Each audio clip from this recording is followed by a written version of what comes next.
Assalomu alaykum kuzatib turgan obunachilar. Meni otam dunyodagi tug'ma psixolog. Chunki buni sababi bor.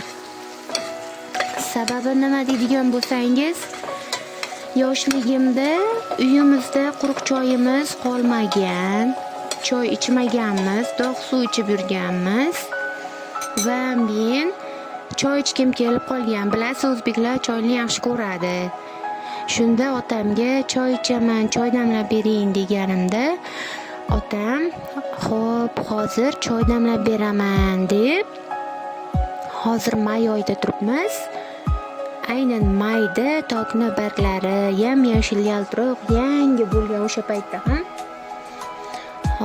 choy damlab berishgan tokni bargidan.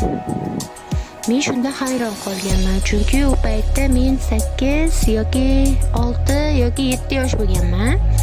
Hayron qolganman. Choyni tokni bargidan damlaydimi deb savol berganimda, ular "Ha" deb javob berishgan.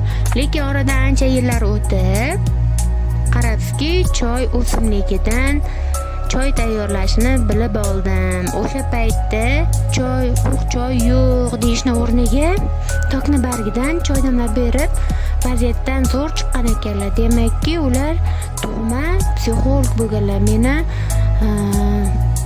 ongimga qattiq ta'sir qilmaganlar. Mana shu choy deb.